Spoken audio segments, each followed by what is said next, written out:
So, first of all, welcome everybody. It's good to see that many people are here tonight. We've got a couple of extra people here in the Zendo as well, and it's a delight to be able to speak with all of you. It was too bad that I missed coming to Turtleback Zendo in March, but hopefully by next March it'll be possible to do that, and maybe we can make up for it. At any rate, it's a really, really fertile time for practice. Initially, when the COVID-19 event hit, people were in shock. There was a great deal of not knowing what was going to happen or how things were going to unfold, and people were just busy trying to deal with what was falling out, and lots of things were falling out at that time. And then as time passed, people started getting antsy, getting reactive. The shock wore off, and things started happening. We ended up with anger against governors who were trying to protect their state members by having lockdowns and so on and so forth. People deciding that nobody's going to tell them to wear a mask, and people arriving at state houses with guns. It's been quite something, and everybody is pretty stressed, I think, at this point. At least most people are. Hopefully we who have Zen practice to anchor us are less stressed. But even that can happen for people. Of course, we've got tools to help us de-stress, and it's important to use those tools. And I'll speak a minute about that. It is important not to use the practice to create a barrier against life, to create a barrier against our coming to deal with our issues. And most people, I would say pretty much everybody in the universe has got issues. And those of us who have taken up Zen practice often have a little bit more than some people, and that's what can actually be benefiting us, because it motivates us to want to move beyond, to become free of where we're caught, where we're suffering. And the practice can do that. But it can do that only if we don't use it to, as I said, barricade ourselves against these situations, barricade ourselves against the anxiety that many of us are feeling with regard to what's going to happen in the whole world. I mean, so many things are going on. Earthquakes, tidal waves, superstorms, the desecration of the forests, the global warming, and all of the varying different emotional colorations that all of these subjects inspire. And so when we do the extended out breath, the Susokan, which is the hallmark of Rinzai Zen practice, whether you're working on a koan or whether you're a beginner, it is, when it's used properly, it's an extremely grounding practice. It gets the parasympathetic nervous system, which is rest and relax, motivated and online, and it can counteract the stress response. It's very beneficial for blood pressure, for all kinds of good stuff in your body. But again, it can be used to blockade yourself against feelings, and that's not what it's meant to do. It's meant both, if you're doing it correctly, you are both focusing clearly and increasingly narrowly focusing on the physical experience of extending your out breath. You're not shutting anything out. Emotions will come and go, and thoughts will come and go. That's not a problem. It's sort of like when you wake up in the morning and there's clouds in the sky. You don't say, "Get out of here, clouds. I want sun." You may yearn for the sun, or you may yearn for the clouds too. But the clouds are neither good or bad. And that's the same way with thoughts and with feelings. Yet we try to shut them down. And in fact, we misunderstand the traditional teaching, which says to cut our thoughts, which really means to cut our attachment to thoughts. And we can, when we are trying to push the thoughts away and deny them and trying to get rid of them, we are expressing an attachment. And just as much as we are, if we are calling them to us and engaging them in them and going down the merry lane with the thoughts. Practice is about allowing ourselves to be open to the moment exactly as it appears to be. And again, when we're doing the Susokan properly, both there is this narrow focus on the physical experience within the body, but then there also seems to be, in my experience, and Mitra-roshi speaks of this as well, an expanding sort of general awareness, so that you're aware of the birds chirping, or the truck going by, or the airplane overhead, or somebody knocking on the door, or whatever is going on. You're not shutting anything out of your awareness. And this is really, really, really important, because it is possible to get yourself into a dark hole if you try to shut down your senses.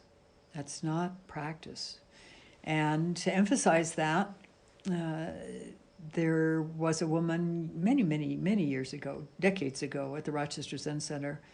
In those days, this is back in the 1970s, whenever somebody had a Kensho experience, Mitra-roshi had them write him a letter about it.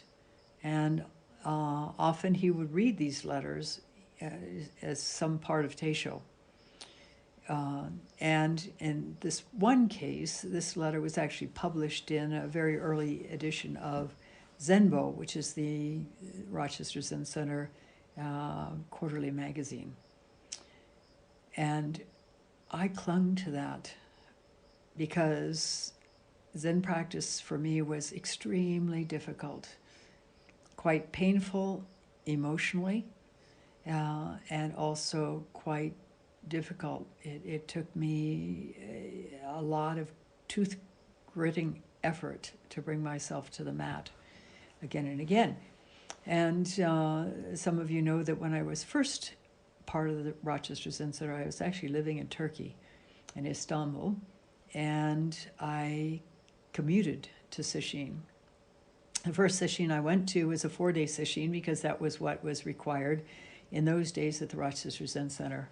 And you didn't get a Sesshin with Mitra-roshi until you sort of graduated, if you want to call it that, to a 7-day Sesshin. The 4-day Sesshins were taught by his students who were not yet allowed to give dokusan.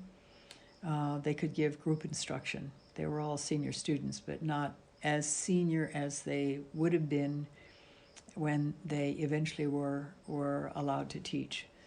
And so 4 days, all I cared about was surviving the schedule, because I don't do very well with not enough sleep, and never have. And my, whatever it is, inner clock doesn't like to be adjusted. And of course I was flying over from Istanbul, which is quite different in time zone, which actually made it real easy to do yaza, because that was my wake-up time.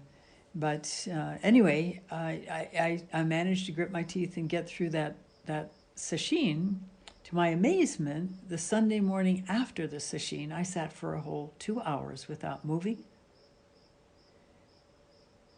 And then I flew back to Istanbul, and for 3 weeks I could not bring myself to even cross the threshold of the doorway into the room where my mat and cushion were. It was just basically impossible. It was so challenging. And thankfully, it's not like that anymore. At any rate, because of that, I really hung on to this woman's story. And she was obviously had been to a number of sesshin, quite a few sesshin. I know now who that person was, but that's irrelevant at this point. She was a resident. No, she wasn't a resident because she had a child. But she came to all the sesshin, and she wrote that she had to virtually nail herself to the mat, which is exactly how I felt. And in this particular sesshin, she felt that way. I don't know how she felt in general, but it's how I always felt. And she did have a kensho in that sesshin. And afterwards, she wrote, this practice is truly bodhisattvic. First, it shows us where we're caught, and then it sets us free. And the thing about that is, when it is showing us where we're caught, we have to pay attention and open to that experience. Otherwise, we will not be set free. This is something that people don't really understand about Zen practice. They feel that it's all got to be sweet and lovely, otherwise it's not really working. And that's not necessarily the case. Sometimes it is incredible. We simply disappear.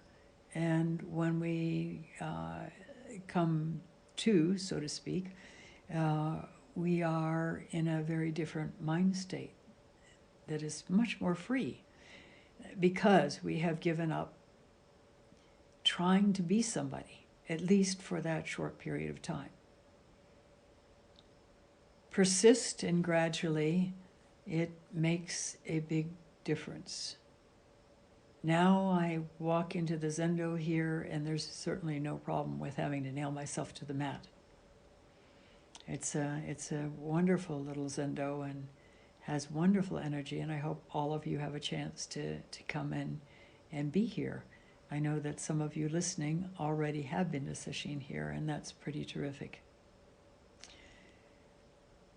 The challenge is that now a lot of extra stuff is going on. We may have a life pre-COVID-19 that was going along pretty decently, and with a few hiccups every so often, enough to make us want to do practice anyway.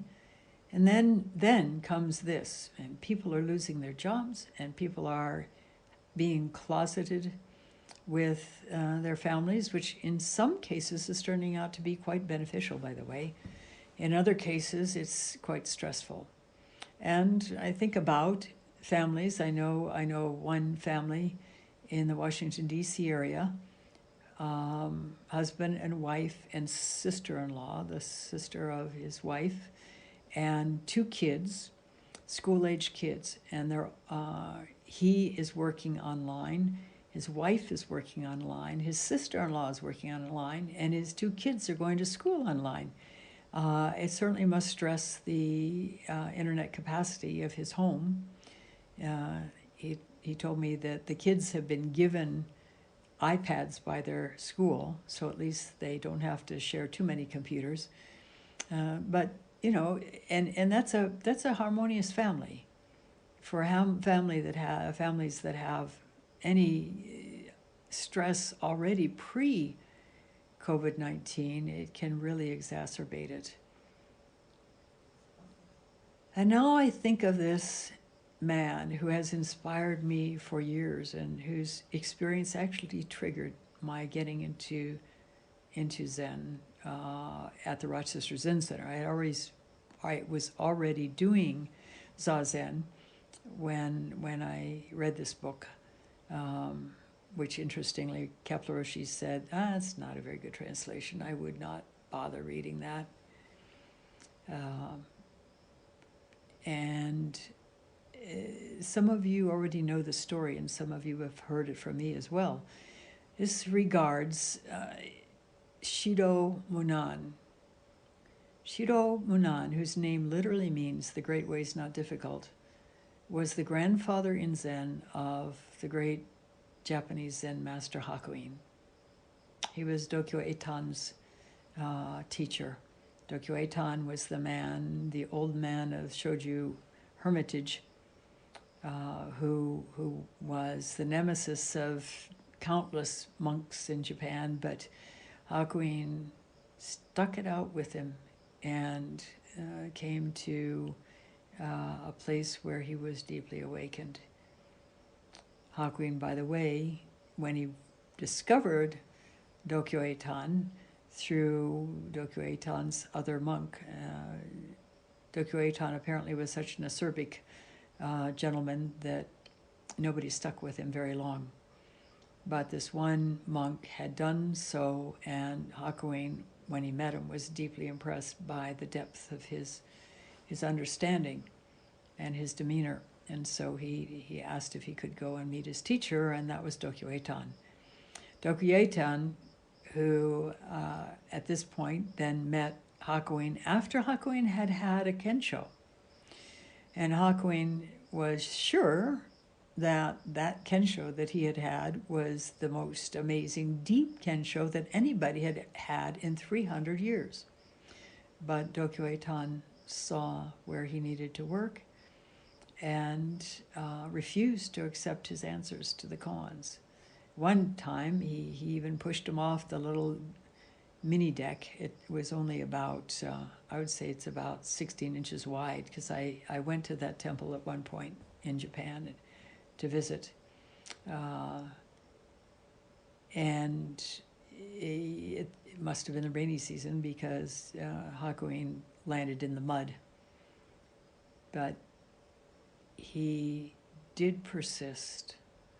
And at some level, he must have understood that Dokyo Eitan could see something that he couldn't yet see. And that maybe it was worth listening to him. Maybe it was worth being taught by him instead of going off on his own.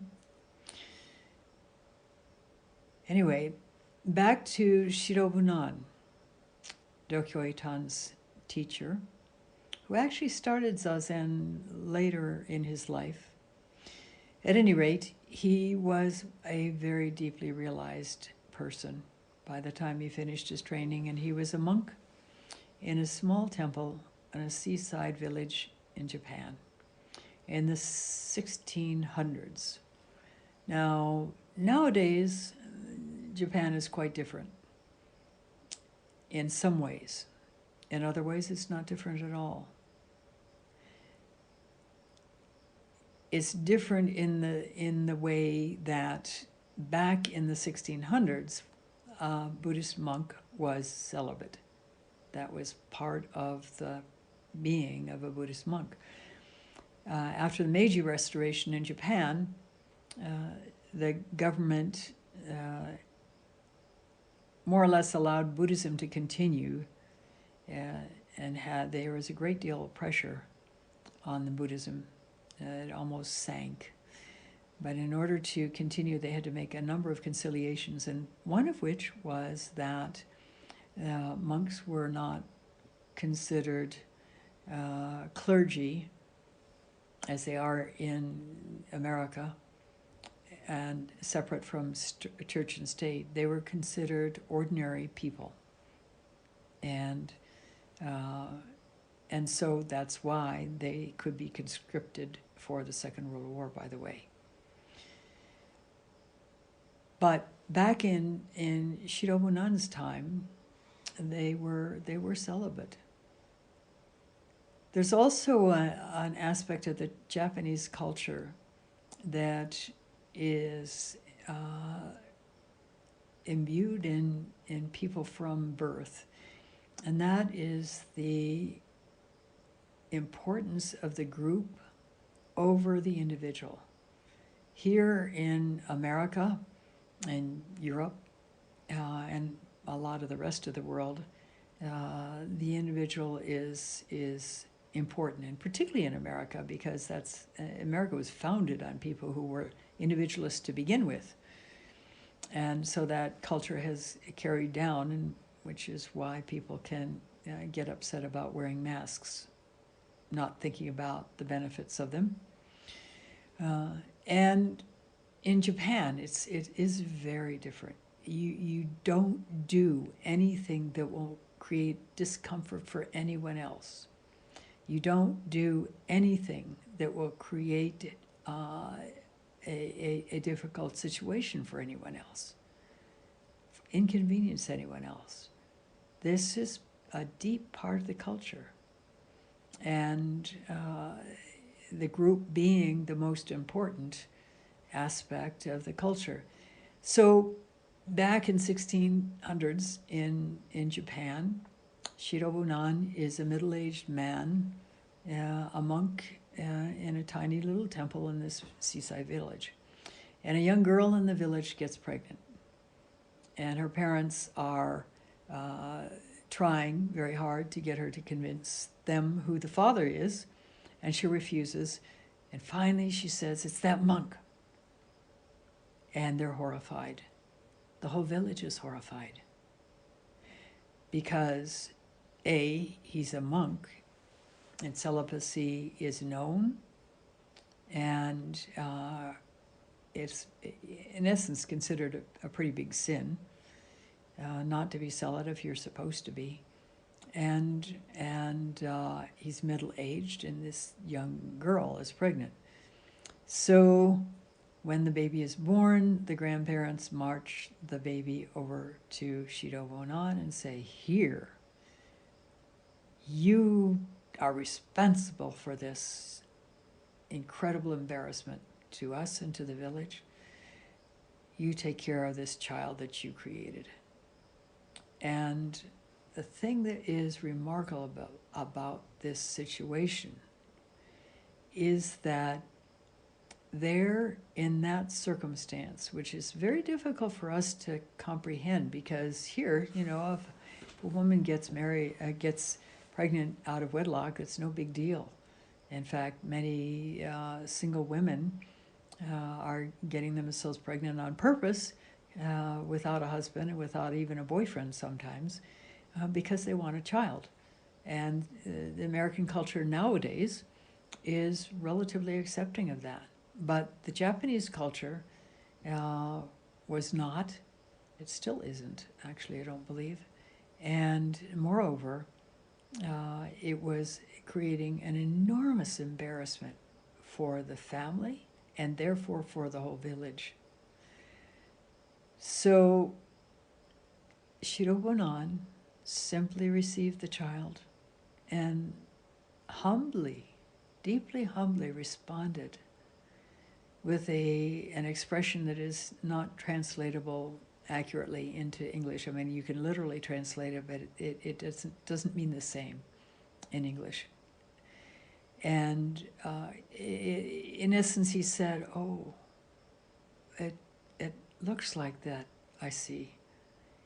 And he received the child. And he raised this child, this middle-aged man who really didn't have anything in the way of experience of raising children, for a whole year.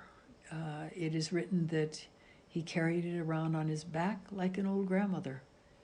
And I'm sure he was partial to that child, because if he was as deeply realized as he was, and I'm sure he was, the level of compassion for all beings was deep within him and evident all the time. So after a year, the girl confessed who the father was. During this intervening year, Shirobunan couldn't beg for food. He had an extremely difficult time. And letters from the time speak of this, how the whole village scorned him. it's, there he also not only has himself to try to deal with, but he also has this infant to try to deal with. So after a year, she confesses who the father really is, and now the grandparents are mortally embarrassed twice over, because first of all, they went and accused this priest of something he hadn't done and created a great deal of pain and suffering technically for him for the year where he raised the child. And this girl had also embarrassed the whole family and the whole village as a result. So they come, heads hanging down, beg for the child back. And again, Shirobonan simply says, "Oh, I see. This is how it seems, isn't it?"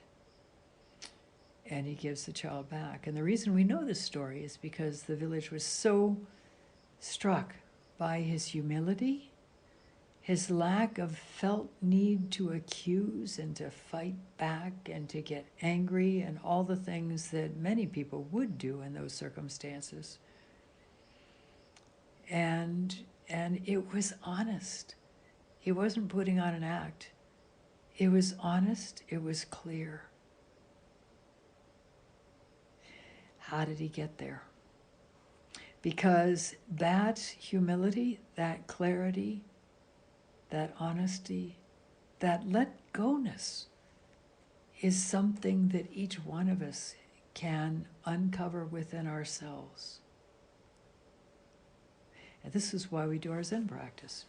Because at some level, we yearn for this. It's the only real freedom there is. Shirobonan was free not to have to get angry, not to have to rebuke, not to have to say, "Well, should have told you so." None of that. It just wasn't there for him. And it wasn't there because he was so clearly let go. He had understood who he was at a deep level, and understood that this self-image was just a self-image. It was an image. It was a story. It wasn't real. And as each of us do our practice, we are little by little weaning ourselves from that self-image. And it's important because self-image can be so dictatorial that it can cause people to do all kinds of things that they would not ordinarily want to do if they were in their right minds. A big example of this is the stock market crash in 1929, when stockbrokers literally jumped out windows to commit suicide rather than face the failure of being who they thought they were. So again, how do we get there? Well, obviously through the Zazen, through determination, through a willingness to walk into whatever the physical experience in our bodies feels like, tuning into the energy of that experience and sticking with it in such total presence until it dissolves. It brings us a measure of peace. It brings us a measure of freedom. It may be a millimeter, but it's significant. And each time we do that, it brings us further into that innate freedom that we are. I think now, if you want an example, is of Jacques Lasserane, in Buchenwald. Jacques Lesseran, as most of you know, is a young Frenchman who was blinded in a school accident when he was 8 years old. When the kids are rushing out to recess and somebody shoves in their excitement, and he goes crashing into the corner of the teacher's desk, and he was wearing glasses because his eyes weren't very good anyway. And it blinded him for the rest of his life. But his parents were quite open-minded people, and they worked with the school to allow him to mainstream. All he had to do was learn Braille over the summer, which he did, and he stayed in the same school with his same friends. In high school, he even went hiking with his friends up in the mountains. He had been able to open to an intuitive sense of space and space around him. He did write that when he was first blinded, if he got upset and angry, he started banging into things. He couldn't tell where they were, but if he allowed himself to be let go and clear, he was able to navigate fine around the furniture, down the streets by himself, and so on and so forth. And this is something for all of us to consider as well. When we let go, we're able to move through life more flexibly, more easily, more peacefully, more happily. Letting go is the challenge. So when he was in high school, the Germans invaded France during the Second World War, and he and his friends, one of the things they used to do was go and visit an uncle of one of his friends. And one day they went to visit this guy who was always interesting to talk with, and discovered that the Gestapo had come and taken him away. And they saw other people disappearing. And they saw also that the German propaganda was beginning to put a great deal of fear and anxiety in the minds, in the hearts, and the lives of the French people. Maybe that's not so different from what's going on right now. Because just like, excuse me, just like we initially were just curious about COVID-19, now we begin to see that it's quite the formidable illness that it is, and it can attack people willy-nilly, without warning, and with grave consequences. So he and his buddies decided that they had to do something, and they were able to listen to clandestine radio and print up a little newspaper that they peddled all over France and handed out to people. And it actually apparently made a marked positive difference in the war. And gathered that newspaper, the little hand-printed thing, has become Le Monde, the famous French newspaper. That's beside the point. Jacques, being such a perceptive person, was the point person for admitting people to this little undercover group, which gradually grew to 500 kids and became a very significant resistance group during the war. And there was one person that he had a lot of reservations about whether he should allow in. And because the person supposedly came with a recommendation of somebody he trusted, he went ahead and let him in. And in the end, this guy betrayed him. They had set up the resistance group in such a way that if anyone was betrayed, only about 20 people were identifiable. And Jacques, of course, was one of those 20 people. And he was first tossed into French prison by the Germans, and then he was sent to Buchenwald Buchenwald is known as a death camp, and that was its basically its purpose was to put to death people, to eliminate people that the Nazis felt were not worthy of life in an ideal world. A very dangerous thing to be caught up in. He arrived after a 3-day train ride, standing up the entire time. He wrote that by the time he got to Buchenwald, his legs were so swollen, he could put his finger almost all the way in before it stopped. It was so swollen. And they arrived in the middle of a blizzard, which continued to rage for the next 6 weeks. They were stripped of their clothing, shaved of body hair, so you didn't even have your own hair that would help keep you warm. Reissued, basically looked like kind of striped pajamas, and quite insufficient to stay warm in that part of the world in the middle of a blizzard.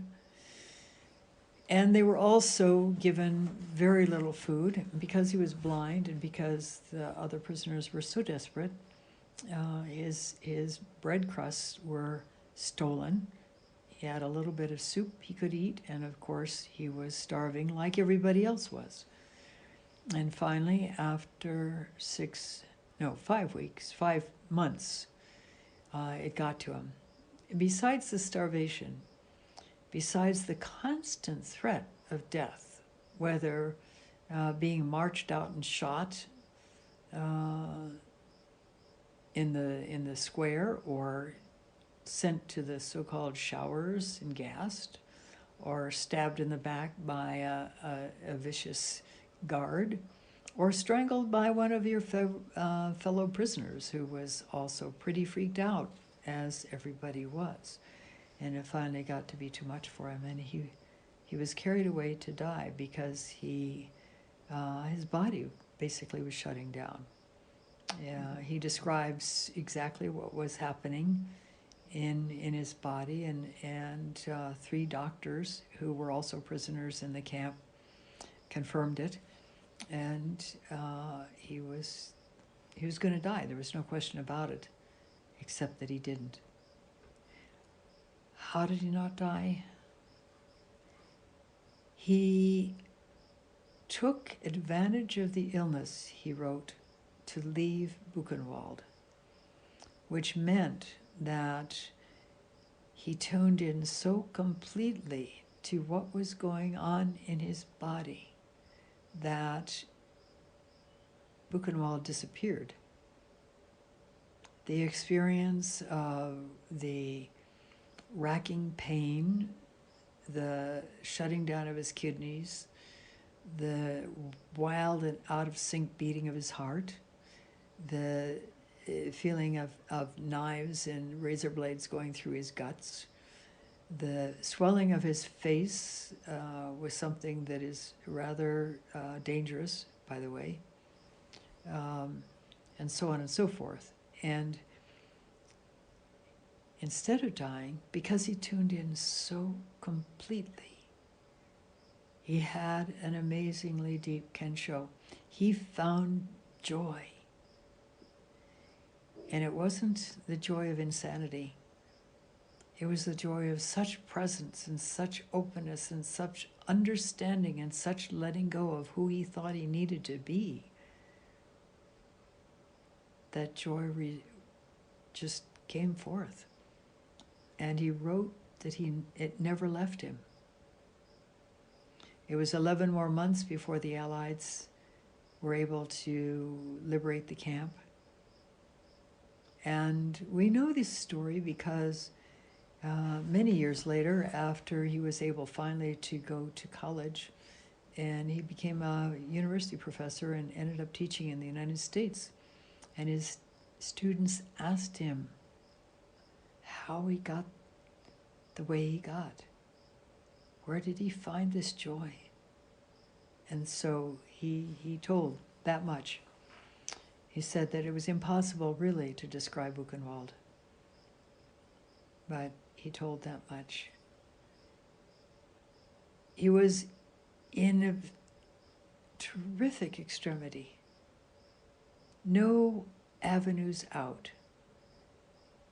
And although our current situation isn't necessarily quite that extreme, for some people it is. There are many people who've lost jobs, many people who don't know how they're going to eat, many people who have lost a place to live, and seen family members die, and often it's a very challenging death. The hospital system's overwhelmed. The doctors are exhausted. The nurses are exhausted, and some of the medical people are even getting attacked because of misunderstanding, misinformation, and general dysfunction. But out of this can come incredible freedom. So that no matter where you find yourself, no matter what circumstances you find yourself in, there is still that freedom. There is nothing you're afraid of. There is nothing you feel needing to hang on to. It's the freedom to live clearly, joyfully, honestly, enabling your innate compassion and wisdom in everything you do and say and think. This is not only our birthright, but it's also an extremely potent time to uncover it. And through the practice, we can. So it's never been more important to practice than now. And know that this practice will truly liberate you. But in order for that to happen, there are swamps full of alligators and poisonous snakes and flesh-eating plants and all the rest of that that we have to slog through in order to reach that place. And all of that stuff, the alligators, the poisonous snakes, the flesh-eating plants, are just our own thoughts and ideas, our own conditioning. But if we allow ourselves to embrace the physical experience about it, forget the stories, they can't help. You can get some insight perhaps, but freedom, not usually. The only way I know to become truly free is to embrace the practice fully, allow yourself to sink deep into the experience of the moment, no matter what it is. It can be hairy as all get out. It can be blissful, which is just as dangerous, by the way. In fact, perhaps even more dangerous because we want to be there. Whereas the hairy stuff we want to get away from. But it's about practicing radical acceptance in each moment so that no matter what comes up, we embrace it fully. There's an old story about Ananda and Mara, Mara being the so-called Buddhist devil, and the Buddha. And the Buddha is in his little meditation hut, and Ananda's sort of keeping guard outside, taking care of things. And Mara comes along, and Mara says, I got to talk to the Buddha. And Ananda says, no way, not you. And Mara says, yeah, I got to, it's important. And Ananda said, no, sorry, you can't see him. And the voices get raised, and pretty soon the Buddha pokes his head out of his little hut and says, hey, Mara, come on in. How are you doing? what's happening these days? Tell me about it. Mara goes in and says, oh man, Buddha, nobody likes me. I have the devil of a time. They all hate me. And the Buddha says, gosh darn, that's got to be really tough. And they visit some more, and then Mara says, well, thanks, Buddha. I really appreciate your time, and have a great day. Bye. That's how we treat our difficult feelings. We welcome them in, offer them tea, so to speak, allow ourselves to feel the full energetic complement of the experience. And this is about energy.